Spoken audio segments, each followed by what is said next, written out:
episode 9 of Unbashful. Here we are. As always, I'm very excited for another week, another opportunity for me to sit in front of this mic and in front of this camera and discuss the things that I love, and we are going to do that once again today. And as the title suggests, this episode is going to revolve around Christopher Nolan's next film titled Oppenheimer. And let me just say, this episode in general has been very, very interesting to say the least. I actually already filmed this episode a couple weeks ago, not a couple weeks ago, like 5 days ago. And I thought everything was everything was good. I went to edit it today, and today is Saturday. When you're listening to this or watching this, it'll be Sunday. And when I went to edit everything, I realized that basically like my video file was corrupted in some way. I think it had to do with my SD card. I think my SD card actually ran out of room, and the camera recorded it. But I think what happened was when I went to go import it to my computer, I basically just didn't have space left over on the SD card. And yeah, so pretty unfortunate, pretty shitty. But I mean, I'm committed to this. I love doing this, so and I guess I can sort of try and pick apart the mistakes that I made from recording this the first time and try and capitalize on them this time. So that's what we're gonna do. And yeah, so that's just a little bit of backstory and insight to the creation of episode 9 here. Kind of frustrating, but happens, and you just have to move forward and not make a big deal out of it. So yeah, I just wanted to get that out the way. And yeah, so let's just dive right into it. Christopher Nolan's next film, titled Oppenheimer, and essentially it is about the creation of about the atom bomb. And Julius Robert Oppenheimer was the main person who was in charge, and he was the director of the development of the atom bomb, otherwise known as the Manhattan Project. So I'm going to get into the history. I'm going to get into everything and how all of that came to be and the effects of the Manhattan Project and essentially everything that took place. And then we're also going to cover the casting news and everything that's been coming out. And obviously we've heard that Killian Murphy has been cast as the lead role to play Oppenheimer. And I'm going to give you my thoughts and everything on that. And then if there's time at the end of the episode, I'm going to cover some NBA, but we'll kind of see how things go and see where we are and stuff like that. But yeah, let's just get into the idea of this film and sort of the story of it. We'll get into the story later, but I'm just going to discuss my thoughts of this biopic story being the next Christopher Nolan film. And I have no problems with it. I'm not going to lie, I didn't expect us to get a new Christopher Nolan film so soon, especially with everything that happened with him and Warner Brothers. For those of you who don't know, Christopher Nolan, along with many filmmakers that were involved with Warner Brothers and that worked with them, were very disappointed. More so the people that had films coming out this year were very disappointed to hear that they were going to be getting a day-and-date release, meaning that they would release theatrically simultaneously while being released on streaming services like HBO Max and Crave and all that stuff. And I completely understand their frustration because, well, first of all, they didn't even get a heads up, right? They weren't even told till after production had ended and the films were already ready to go. And what that does for the filmmakers is obviously, from a financial standpoint, is arguably the biggest, because a lot of the people that will watch these movies like Dune and Tenet at home, though they could have been to the movie theater. And not only for them, like the audience members, I truly do feel like the best way to experience new movies is in the theater, right? That's just always been my position. I mean, there's pros and cons. I mean, when you're in your home, you're in the comfort of your own home, you could get up to get a snack and so on. But for me personally, I believe seeing a movie theatrically, it's just like it's a very fun experience. That's the best way I could put it. It's an experience for me. Maybe I'm being a little exaggerative, but that's just always how I've felt about it. But getting back to what I was saying, when you split up the audience and you give people an opportunity to watch it at home, that is going to dramatically affect the box office earnings of these films. And that's why we've seen, Tenet for the most part was a flop. Dune is probably going to be a flop. I love Dune, but I mean, it's going to be on HBO Max as well, and it's going to give people a reason to not go to the movie theater to watch this film. Some people still will. People like me who just generally love going to the theater instead of watching a movie at home.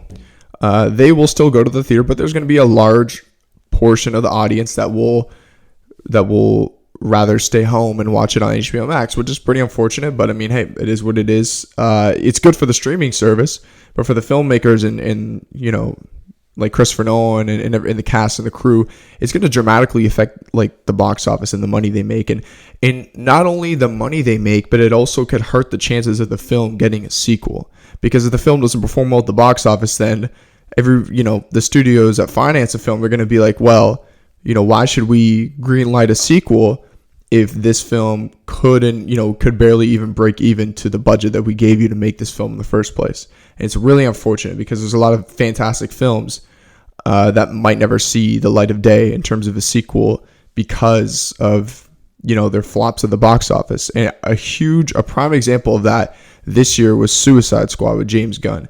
I think Suicide Squad was nothing short of excellent. I thought it was fantastic. But that film did terrible at the box office, and it's really unfortunate, but I don't think we're going to get another Suicide Squad directed by James Gunn, which is really shitty. Now, I know he's still involved with DC. I know he's I don't know if he's I don't think he's directing, but I'm pretty sure he's producing the Peacemaker show with John Cena. So I am excited to see that. We could see a sequel, but I mean, I don't think it's likely because, I mean, if history is an indicator, when films don't perform well at the box office, they usually don't get a sequel. Because from a business standpoint, I mean, it kind of makes sense, right? It's like, what's going to change this time? What's going to make us more money this time? You were supposed to do it the first time and you didn't, right? That's why I'm really upset. But I think I really would love to see a sequel to Blade Runner 2049, Denis Villeneuve's film that came out like 3 years ago. And that film did very bad at the box office. Now, it did bad for different reasons because that wasn't during COVID and the film struggled in the marketing aspect of it. I think it definitely could have improved its marketing. It was a fantastic film. It's one of the films that inspired me to get into this industry, but I don't think we'll ever see a sequel to that, which is quite unfortunate. But anyway, so getting back to the topic here about Oppenheimer. This is going to be a film that is obviously set during World War II, because that's when the two atom bombs that were created, being, I think it's called the Fat Man and the Little Boy. Let me double check here. The Fat Man and the Little Boy. Yes. So according to history.com, the little boy was the the little boy was the uranium-based atom bomb, and then the second one was the Fat Man, which is the plutonium-based atom bomb. Those are the two that were created during the Manhattan Project, and the little boy was used on Hiroshima, and the Fat Man was then used on Nagasaki. And that story is very interesting because I'm almost positive that, like, I don't know this for sure. And by the way, before I get into this, I'm not a historian by any means. There's a lot of people that know way more about this subject than I do. I'm just going off of the research that I found. So if you notice that there's some gaping holes and I miss some very key things, or I just get some things wrong, please correct me. I'm by no means trying to, come off pretentious and seem like I'm some historian that went to, school for this. I didn't, but just going off of the research that I found, I'm almost positive that Japan probably knew to some degree that the United States were working on some big weapon. But I don't think they took it serious enough because they didn't surrender. And they were already getting their ass kicked in the first place. And they didn't surrender, so then the United States used the first bomb, the little boy, dropped it on Hiroshima. And then you'd think from there that Japan would think, okay, they just killed, somewhere between 200,000 people in our country, innocent people that didn't deserve to die, but it was because of our negligence and our ignorance. We should probably, throw in the towel and surrender, because if they did this once, it's very likely that they'll do it again. And that's just critical and logical thinking, in my opinion, at least. You feel free to disagree. But they didn't do that. And the United States gave them time. They gave them 3 days, because this was August 6th, if I'm not mistaken, 1945.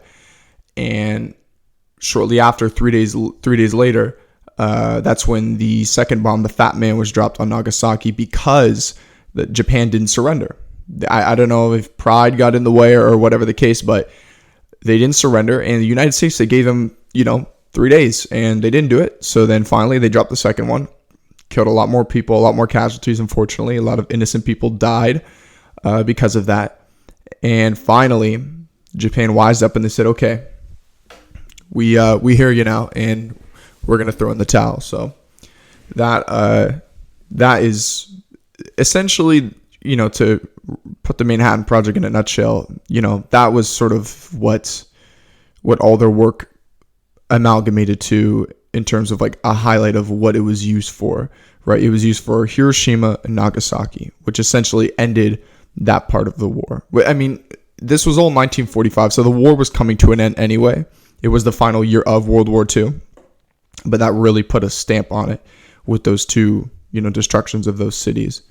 Very significant events in history, and that was all from the research and the work and everything that Julius Robert Oppenheimer developed with the Manhattan Project. And I'll, as this episode goes on, I'm going to get into more detail about people involved, because I have speculations as to who some of the people that have recently been casted, who they'll be playing. So, and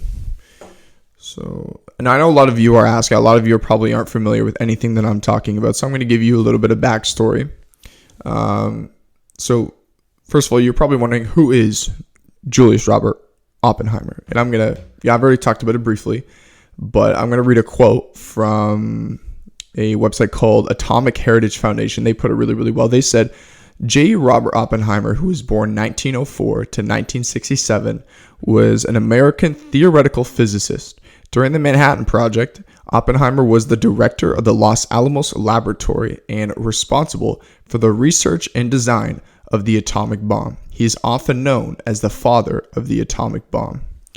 And I'm sure some of you have probably seen, there's like a very well-known clip of him speaking, and it's been used in films. I think it was used in like one of the Godzilla trailers that came out like 6 years ago, and it's, essentially he's like, I am death, the destroyer of worlds, or something. I'm paraphrasing. It's something along those lines.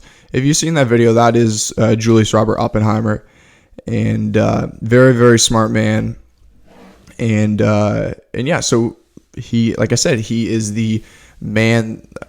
He's not the only one that obviously created the two atomic bombs, but he was the lead, director of the whole Manhattan Project. So now we're going to move on here, and I just want to quickly go back. So before we get into more detail about, who was involved, other people, different stories, and so on, I want to talk about Christopher Nolan in general, and I'm going to discuss, I'm going to discuss Dunkirk and why I think that film is a great indicator of what we're going to get with Oppenheimer. Now, what I think we can expect, I don't think we can expect tons of action. That part of Dunkirk, I doubt very much we'll see with Oppenheimer, because I believe Oppenheimer is going to all be about the drama and the intensity and the overall development of the atomic bomb. I don't think we're going to be seeing people, storming the beaches of Normandy, shooting their M1 Grands. Like, I don't think we're going to be seeing that. It's just that's not what the movie's about. But both films, Dunkirk, I'm paraphrasing, or I think Dunkirk, I'm pretty sure Dunkirk is set within World War II, if I'm not mistaken, but I don't want to be incorrect about that. So let me look this up here. Dunkirk. Time period. Yeah, okay. So it said burst of French soldiers between the 26th of May and the 4th of June during 1940, which was that would have been the beginning of World War II. So both films, are taking place during the Second World War. One being Dunkirk was at the beginning, and then what happened with Oppenheimer and the Manhattan Project, that was literally towards the end of the bombs were launched at the end of World War II, but the development probably began somewhere between 43 and 44, I imagine. But I think what we can expect overall is sort of an aesthetic. I think since that is such a significant area and time period in history, and not for some of the best reasons, or like I said, there was a lot of death, a lot of casualties, but I think we're going to get that same dark, gritty aesthetic that we got from Dunkirk. It's not going to be obviously copy and paste, but I think that sort of intensity in that doom and gloom, a lot of dark colors, like very dark browns, blues, and so on, to sort of immerse you into that universe of the world is at war. World War II. People are fighting for their lives, fighting for their freedom. And I think what's going to be the interesting part of Oppenheimer is that we're going to see that, because we saw that from the perspective of the soldiers, right? That's where we saw the perspective of in Dunkirk. But I think this time we're going to see that from the perspective of the civilians. And now, obviously, Oppenheimer wasn't, running, gunning and stuff like that. He was, at the United States. But I think we're going to see the perspective, obviously, from him of what's happening around them, around the world, and also the civilians around them. I think we're going to hear a lot about, there's going to be a lot of, widows that we're going to see, a lot of wives that are going to be like, oh, my husband's he's in Japan right now, and his, or he might have died, or I don't know. But I think, not to ramble on here, I think it's going to be very interesting, and there's going to be always that underlying intensity of, okay, we need to make this weapon, millions of people are dying, and it's a very, very difficult time right now. Overall, I'm generally just very happy that we're going to be seeing not only another Christopher Nolan film, but another World War II film. Because for me personally, I'm a sucker for those kind of movies. As a kid, I was obsessed with that time period. I truly thought as a kid I was going to try and pursue some sort of career in history, because as a kid I loved history, but more specifically I loved learning about the events of World War I and II. I'm just a big sucker for those kind of films, like Hamburger Hill, Platoon, movies like that. Those are some of my favorites. And yeah, I'm just very, very excited. I think Christopher Nolan is going to knock this one out of the park, especially with some of the reported casts that we're going to get into, and other people involved like Ludwig Göransson and so on. So yeah, now let's get into a little bit more of the details of this story behind Oppenheimer and the Manhattan Project. So I've given you a brief little history lesson, if you will, of who Oppenheimer was. Now let's talk about what is the Manhattan Project. So essentially, the Manhattan Project. Now, when people ask, why was this started? Obviously, a lot of people will think, well, the United States, they needed a weapon, right? They needed something of this gargantuan sort of, weapon of mass destruction to sort of, go against the opposition. But there's more to it than that. And through the research that I've learned, I learned that the Manhattan Project was started more or less out of the United States trying to be proactive, because they were hearing rumors and information that the Nazis were sort of playing around with nuclear technology of their own. And they hadn't made an atomic bomb yet, obviously, but the Third Reich was insane, right? There was even rumors back in the day of them trying to make zombie-ish soldiers and stuff. I don't know if I fully believe that. That's probably not true, but United States, they didn't want to give them that time to make an atom bomb. Sorry for the cut that you guys probably will notice while listening or watching. My camera just for some reason decided to shut off on me, which that's always fun. But anyways, getting back to what I was explaining before, essentially, to wrap up, sort of why the Manhattan Project was started. It was in response to the rumors and, well, actually the intel. It wasn't rumors. The Nazis were experimenting with nuclear technology, but it turns out they were actually nowhere. Apparently, they were nowhere close to even actually coming close to creating an atom bomb. But I mean, regardless, good for the United States for reacting so, quickly and getting things rolling and finding the personnel and the proper people involved to, come together to create the Manhattan Project. And yeah, so it was very, very, very, very smart decision by the U.S. to obviously get everybody, J. Robert Oppenheimer involved and some of the other people that we're going to talk about, which is probably a good time to actually do so.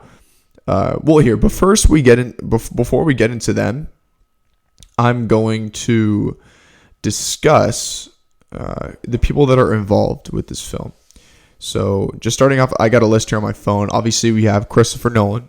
Obviously, one of the best directors in Hollywood. He's going to be writing and directing this film, which is very common. Something he does. He's done with a lot of his films, most of, if not. Then we have Killian Murphy, who is playing J. Robert Oppenheimer. And I didn't see this one coming, but I'm so glad that he was cast for this. Not only that, it's been quite some time since we've seen him playing a lead role. Right now, obviously, you could say Peaky Blinders, but that's a series. That's a television series. I'm talking about a full-on motion picture. It's been a while. I can't even remember the last film that he did when he was the lead. He's done quite a few. Don't get me wrong, but off the top of my head, I know it's been years at this point. I think it's been at least like 4 or 5 years since he's at the minimum. Could be even longer. So I'm very happy to see him in a lead role now. Christopher Nolan and Killian Murphy, they've worked with each other for many times. So clearly, there's a good relationship between them. And I'm sure, they're confident that, them working together again is going to probably create another masterpiece, in my opinion. As for the films that he has, Killian Murphy has been in with Christopher Nolan, he was in the Batman, the Dark Knight trilogy. Very, very small role in The Dark Knight and in The Dark Knight Rises. He was only in The Dark Knight for the first, 10 minutes of the film, when they're in the parking garage and, Batman pulls up and he has people that are dressed up like him and so on. So he was in that film very briefly, and then he was in The Dark Knight Rises also very briefly as well, actually even shorter probably. He was like the judge. And then when, Jim Gordon is on the stand, he's like, exile or death. And then Jim Gordon's like, I want exile. Then Killian Murphy says, death by exile, which I thought was pretty cool. But he was the primary antagonist of the first film, Batman Begins, along with Liam Neeson being Ra's al Ghul. So he did those films, and then also he obviously was one of the main supporting characters of, Inception, which is another really, really, really good Christopher Nolan film. And then he was in Dunkirk. And Dunkirk, he had a smaller role, but I think it was very pivotal because if anybody's seen Dunkirk, he was sort of this soldier who had been rescued by this father and his son and his friend or something like that. And he really showed a really good representation of how that war and how those killings and those murders of countless people, how it truly can affect a man. And you see that with his character in Dunkirk. You could see that this man is broken, right? He doesn't want to be touched, right? He doesn't want to be talked to. That's why he accidentally kills the kid who's literally just trying to help him. He's trying to offer him like food and water and resources to help him feel better when they rescue him in the water or whatever on their boat.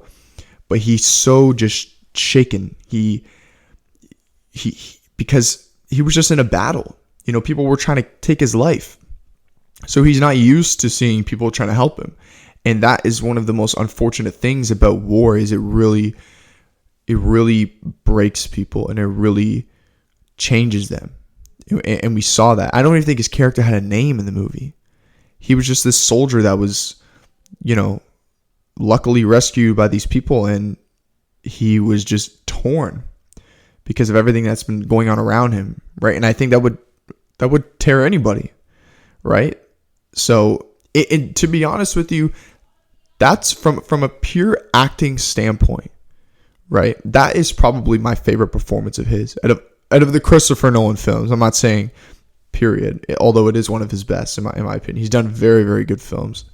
It's not his best performance, but what I'm saying is out of all the Christopher Nolan films, I truly do believe that is his best performance from a pure acting standpoint, a display of talent.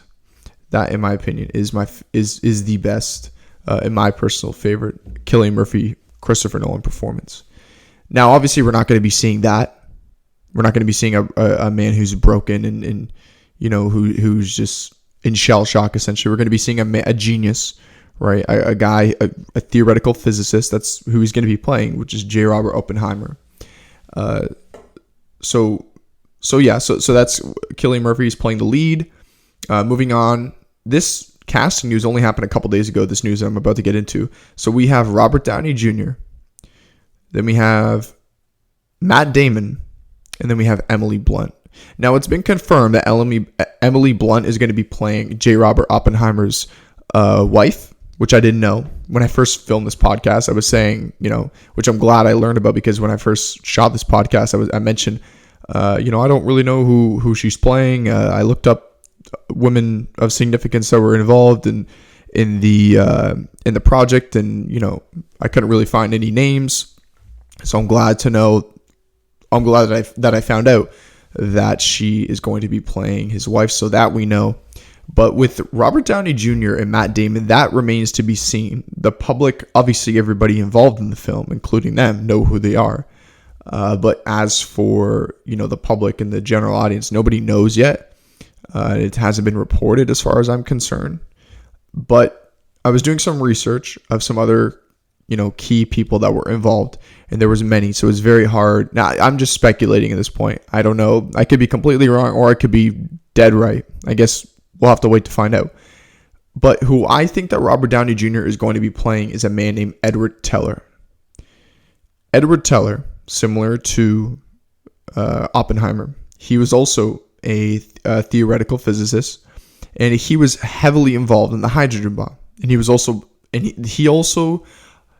heavily involved in the hydrogen bomb, and then he also believed that Oppenheimer was a security risk. Now, what I just said, I basically quoted, that comes from the Santa Fe, New Mexico, a website that talks about history and stuff like that. And essentially, to put it in my own words, he, like I said, theoretical physicist, heavily involved in the creation of the atom bomb, just like Oppenheimer, but not as much authority and probably not as smart. But he actually butt heads a lot with Oppenheimer. Not only that, I read more about Edward Teller, and he actually not only was at, had many differences with Oppenheimer, but with a lot of the physicists that were also involved as well. So I think that's a character you could put in to sort of, have some tension, have some, disagreements, and sort of argue. That could be a character that can sort of butt heads with Cillian Murphy's Oppenheimer in the film. And he sort of looks like Robert Downey Jr., but that should never be the main priority, I feel, in a film. Like, obviously, in a biopic, you do want someone who relatively, looks similar to the character, because you obviously want to, pay respect for them, right? You don't want to get somebody who looks completely different. But for the most part, I think when you're making a film, the main priority should be the performance rather than, the actor. And that's just the case, because when Rami Malek was cast to play the lead singer, I'm drawing a blank, of Queen, what's his name?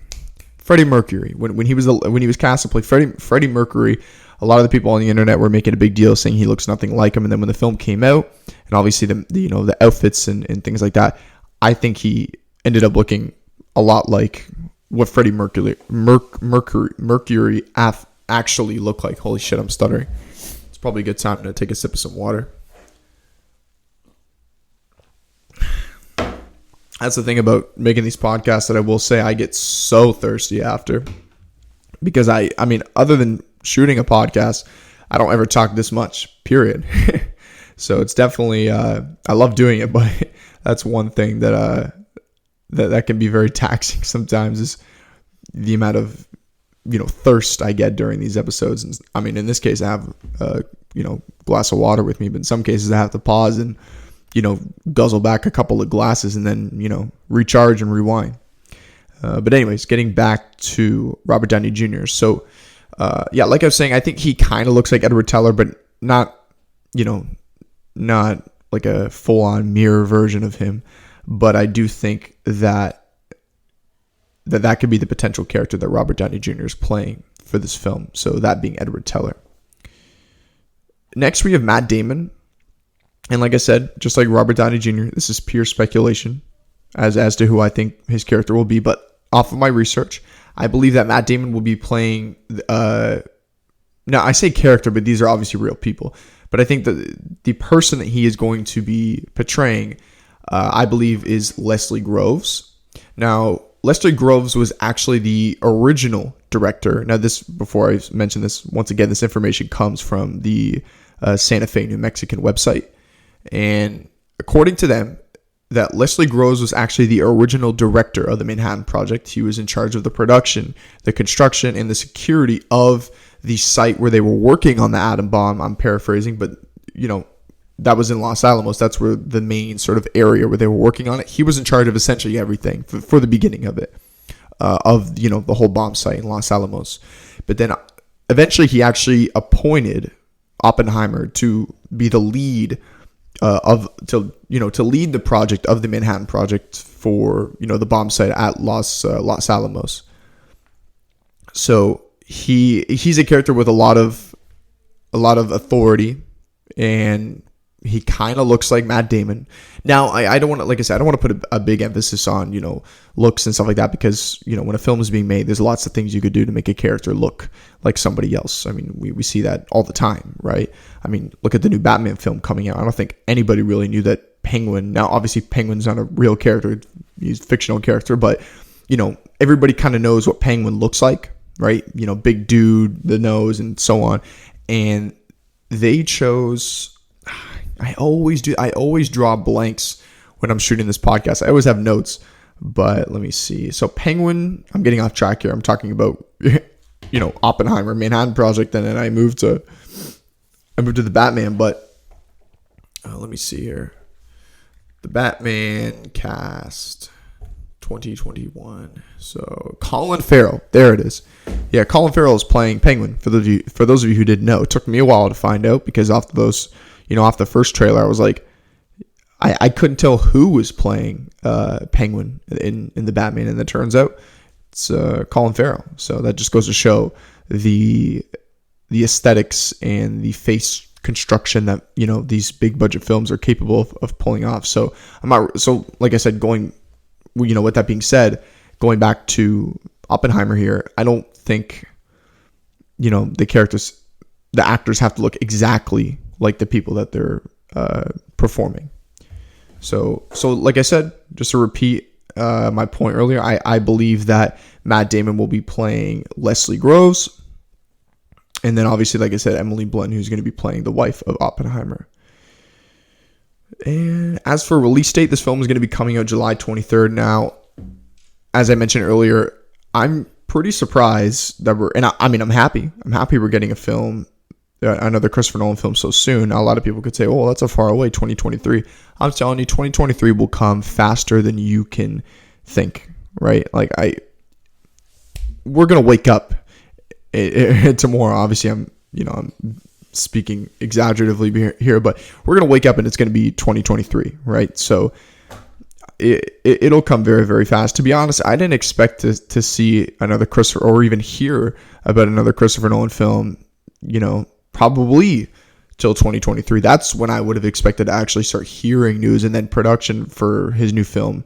I thought it wouldn't have started till 2024, and then eventually we wouldn't have seen the film till 2025. So the fact that we're hearing already that the casting is being taken care of now, I'm sure obviously there's going to be more people that we'll hear about that are involved in this film, because they haven't started production yet, but production will probably start very, very soon. I know there's a date. If it's releasing in the summer of 2023, I imagine the film is going to begin production probably by next summer, early spring of 2022. So that's probably my guess.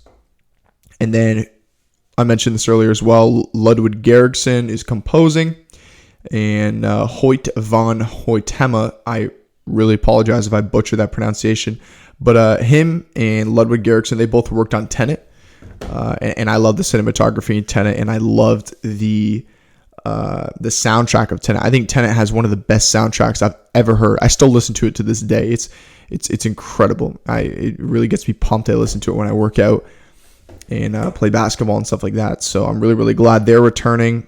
It's actually very interesting because usually, with a lot of these Christopher Nolan films, we've seen Hans Zimmer, be in charge of the score and the soundtrack. Now, maybe he's not involved in this film because of scheduling error, which was the case with Tenet. I think he was doing Dune while they were doing Tenet. And I love Dune, and I love the soundtrack of Dune. It's so good. Listen to Gom Jabbar. Incredible. So that could be the case. It could be something to do with scheduling. I'm not quite sure. But so yeah, just to wrap up, I'm gonna repeat this list one more time, just for those who might have forgot, because I kind of did go off a little bit off topic. So starting from the beginning, the obvious one, we have Christopher Nolan writing and directing, Killian Murphy playing J. Robert Oppenheimer, Robert Downey Jr. To be determined as for who he's playing. Then we have Matt Damon, same thing, to be determined who he is going to be playing. Then we have Emily Blunt, she's going to be playing Oppenheimer's wife. Then we have Ludwig Göransson, who's composing. Then we have Hoyt van Hoytema, who's going to be the cinematographer. And then, like I said, release date July 21st, 2023. That could be pushed. I feel like the past couple of years, release dates, and a lot of this has to do obviously with COVID, but a lot of the release dates we've seen have usually never been concrete and usually are changed at some point. So fingers crossed. I really hope this film does come out in the summer. I think that'd be a fantastic time for a movie like that to come out. And overall, I'm just very, very excited. Now, to sort of get on the tail end of this episode, I thought I would wrap up. So we've covered the Manhattan Project and Oppenheimer and everything like that. But now we're going to discuss. I'm going to do another tier list. I love doing these tier lists. It gives me a chance to sort of think of my favorites and just sort of give a ranking. I love doing that. I love watching videos of people doing that, and it's one of my favorite things. It's like hanging out with your friends and talking about sports or movies, or like getting into debates. I love stuff like that, and that's part of the reason why I started this podcast in the first place. I love just talking about things I love and sparking conversations, and sometimes things could get controversial, and there could be hot takes, but yeah. So anyways, excuse that. So yeah, we're gonna get into my top 3 Christopher Nolan films in order. I was gonna do a top 5. I'll save that for another episode, but we're just gonna do top 3 today. Now, I'm gonna say before I get into my list, I do not have Inception in my list. And I know for a lot of people, that is going to be a problem, because a lot of people hold Inception to a very, very high regard. And I do think it's a good movie, but I don't think it's a masterpiece or this, film of the ages, like a lot of people, talk about it. And I think the performances are really good. I love Leonardo DiCaprio. I love Tom Hardy. I love Killian Murphy. And I love the rest of the actors that are involved. I think it's a good movie. I don't think it's bad by any means. And it is, if I did a top 5, it would probably be in my top 5. I'd have to give it some thought, but it's just not in my top 3 for me. And me personally, I've seen the film 3 times. So I know a lot of people are going to probably think, oh, he doesn't like it because he probably doesn't understand it, which is a very common complaint of many of Christopher Nolan's films. Most recently Tenet, a lot of people, couldn't wrap their head around Tenet and what was going on with that film. And, that's understandable. And, but I just want to dispel that. I completely understand the plot and everything that's taking place in Inception, because like I said, I've seen the film 3 or 4 times. I do enjoy watching it, but it just, for me, it didn't hit me, and it didn't grab me as much as it did for other people. And you know what? That's okay, because, at the end of the day, film and this sort of just art in general is a subjective, thing, right? Like, some people are going to like one thing more than another. That's normal. That's okay. It's healthy to disagree on things, right? Now, it's just my list. I'm not saying the film is objectively not top 3, whatever that even means. it's just not in my top 3 list for me personally. So I just want to get that out of the way, because I know if I didn't mention that, a lot of people would probably notice that, and it would spark conversation of, oh, he doesn't have Inception in his top 3. Are you fucking serious? Are you fucking stupid? Or, I'm just getting it out of the way right now. But with that being said, with that sort of precursor, let's get into my list. So with my list, at number 3, I have The Dark Knight. In my opinion, The Dark Knight is the best film. It's the best Dark Knight film. Sorry, let me rephrase. The film's called The Dark Knight. Out of the Dark Knight trilogy, out of the 3 films, I think it's the best Batman film out of those 3 films that Christopher Nolan directed. And I think most people can probably agree with that in terms of that being the best one out of the 3. Obviously, you have the most, in my opinion, the best performance of the Joker with Heath Ledger. No disrespect to Joaquin Phoenix. I still think he completely deserved to win Best Actor. I think the Academy was right in awarding him that. So I have no ill will against his portrayal. I thought it was good, but from a pure comic standpoint, I still believe that Heath Ledger's take and his performance of the Joker, in my opinion, I still hold it to the highest regard compared to all the other performances of Jack Nicholson. Like I said, Joaquin Phoenix. Those are Jared Leto.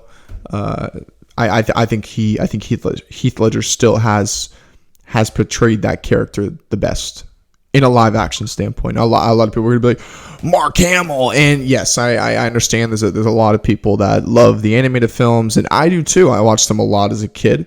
I really enjoy those, but from a live action standpoint, Heath Ledger is my favorite Joker. So obviously, like I said, The Dark Knight, you have the Joker, the most iconic villain in the Batman, Rose Gallery, and then a very interesting story behind the Falcone mob, them getting their money, wired to Hong Kong. And I think it was very interesting. There's a lot of very interesting elements to that film. And overall, it's my 3rd favorite Christopher Nolan film. Then next, we have his most recent film, Tenet. Now, for the most part, I know there's people out there that probably feel the same way as me.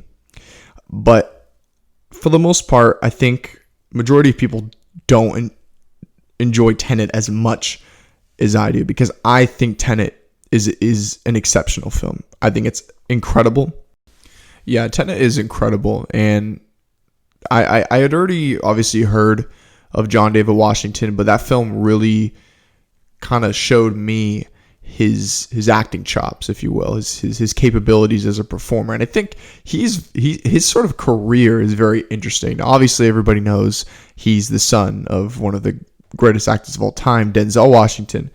But he really stands on his own 2 feet in terms of, like, it's very easy when you're looking at a celebrity and their kid. It's very easy to sort of say, like, oh, you're not as good as your dad. And by no means am I saying that John David Washington is as good as his dad, but he really is an exceptional actor, one of the better actors in Hollywood today.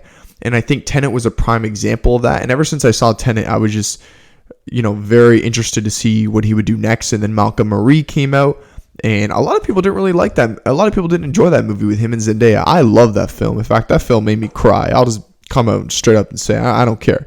That film was fantastic. It was emotionally just like, chilling and just crippling, if you will. I don't want to get too off topic, but watch Malcolm and Marie if you have Netflix. Incredible film about romance and relationships and things of that nature. Fantastic film. But yeah, that film really sort of introduced me to John David Washington. And after I saw that, I went back and I watched some of his films, and I watched Ballers with him, and the HBO series with him and The Rock. And yeah, so I was about to mention this earlier, but I kind of got off track talking about Malcolm and Marie. But his sort of careers are interesting because for those of you who know John David Washington, he was actually in the NFL prior to being an actor. And I don't think we've ever seen anything like that. We've seen, professional athletes sort of branch out and do other things. Like I know, I don't know his name. I don't really follow the NFL, but I heard that there's some player for the San Francisco 49ers who's like also a doctor or something. So we've seen, athletes have, other careers on the side, but I don't think anything like acting to the level that John David Washington is an actor. We've seen athletes, act in movies, sure. But have they been as successful and as talented in that, in the entertainment industry as John David Washington has? I don't think we have, because you look at John David Washington as a performer, and you think that this is something he has been doing his whole life, in terms of performing and acting. And really, he's relatively new to this. Now, he's been around for some years now, sure, but compared to some of the, great actors in Hollywood, they've been doing this for years. And they've been doing it for decades, right? And he's only been doing this for, like 5-6 years at this point. So I'm very, very excited to see what he continues to do forward. And I'm going to be keeping on the lookout for his future work. And then obviously Robert Pattinson, his co-star, he's probably my favorite actor in Hollywood right now. I love Robert Pattinson, and for those of you who listen to this podcast, my excitement and my anticipation that I have for the Batman coming out next year.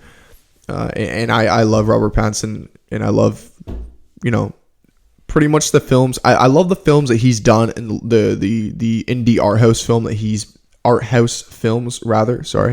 he's been doing these last 5 years with, The Lighthouse, and I keep forgetting the names of these. He did The Lighthouse, something Barbarians with Charlie Hunnam, and he did that movie in space. I sound like a fucking jackass right now. I promise I've seen these films. The names of them are just fading right now. But yeah, overall, I love what he's been doing these last 5-6 years. It's been relatively unnoticed to a lot of people, because a lot of people just look at him and they think Twilight. I mean, obviously that's normal. That's the last time we've seen him, in the spotlight like that. So I understand why people, will look at him and immediately think of, oh, he's just the Twilight vampire guy. Like, he has come such a long way since then. I'm telling you, go back and watch his recent films in the last 5 years, especially more specifically, go back and watch The Lighthouse. One of the greatest movies I've ever seen, period. And yeah, and overall, I love Tenet. It's just, I love the spy sort of espionage, time travel components. And there's many complaints about the film, the audio mixing, the lack of character development with John David's character. And let me just address that. Now, you never find out his name in the film. He's just referred to as the protagonist. But I do believe that there's some character building and some character development that happens earlier in the film. So I think to say there's no character development, I think that's incorrect. Just because the character didn't have a name doesn't mean there's no character development. I just want to be clear about that. Now, there are many films where if you didn't know the character's name, that would have hurt the film. But in this case, it adds a mystery element to the film. Because when you're with a lot of these films, they don't always owe the audience answers. Sometimes it's good to leave questions unanswered.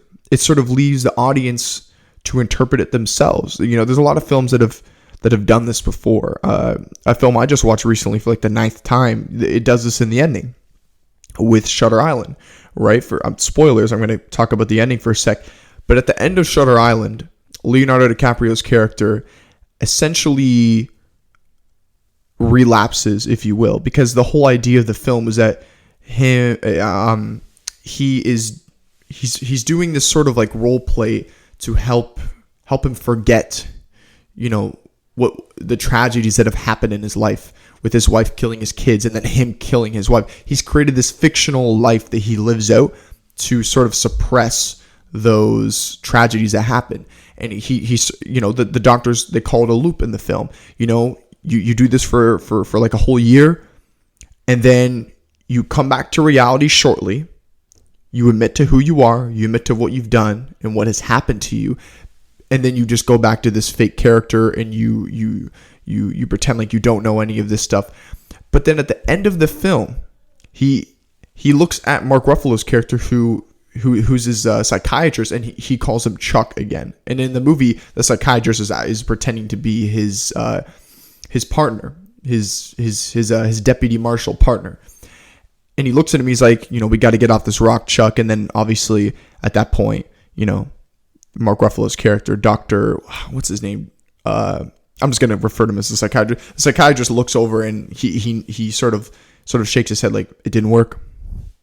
He's back to where he was again. And because of that, the film implies that he's going to get a lobotomy, but you don't really know. But then the more important thing is, immediately you're thinking, oh, okay, Leonardo DiCaprio, he isn't going to be fixed, right? He's still pretending to be this other character. He can't come to grips with who he is.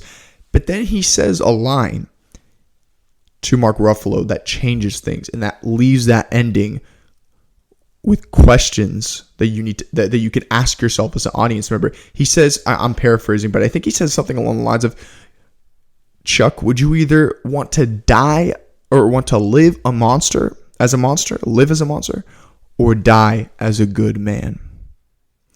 And to me, how I interpret that as if he knows who he is, he knows what he's done, but he would rather, instead of living as a monster, because as long as he's alive, I think he knows.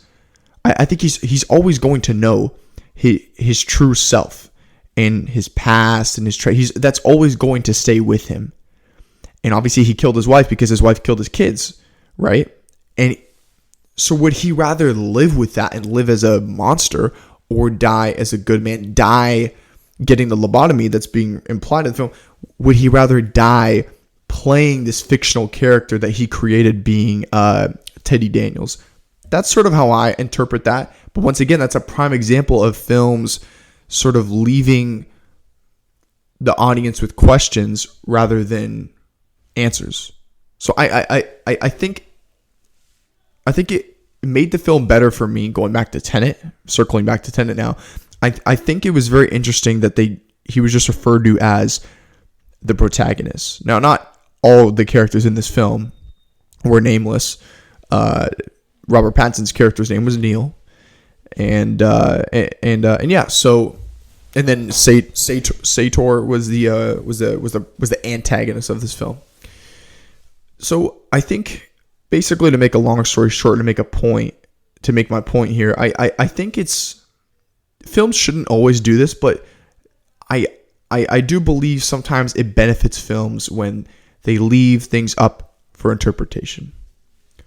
Leave the audience guessing and questioning, sparking conversations, sparking debates, right? There's still debates that go on to this day sometimes about The Dark Knight Rises. Did Michael Caine really see Bruce Wayne at the end of that film? Did Bruce Wayne survive? Was the autopilot on? Like, those kind of debates still happen to this day. I'm not going to get into what I think. That's a conversation for a whole other day. But stuff like that, leaving it up for the audience to interpret it. That's how I feel.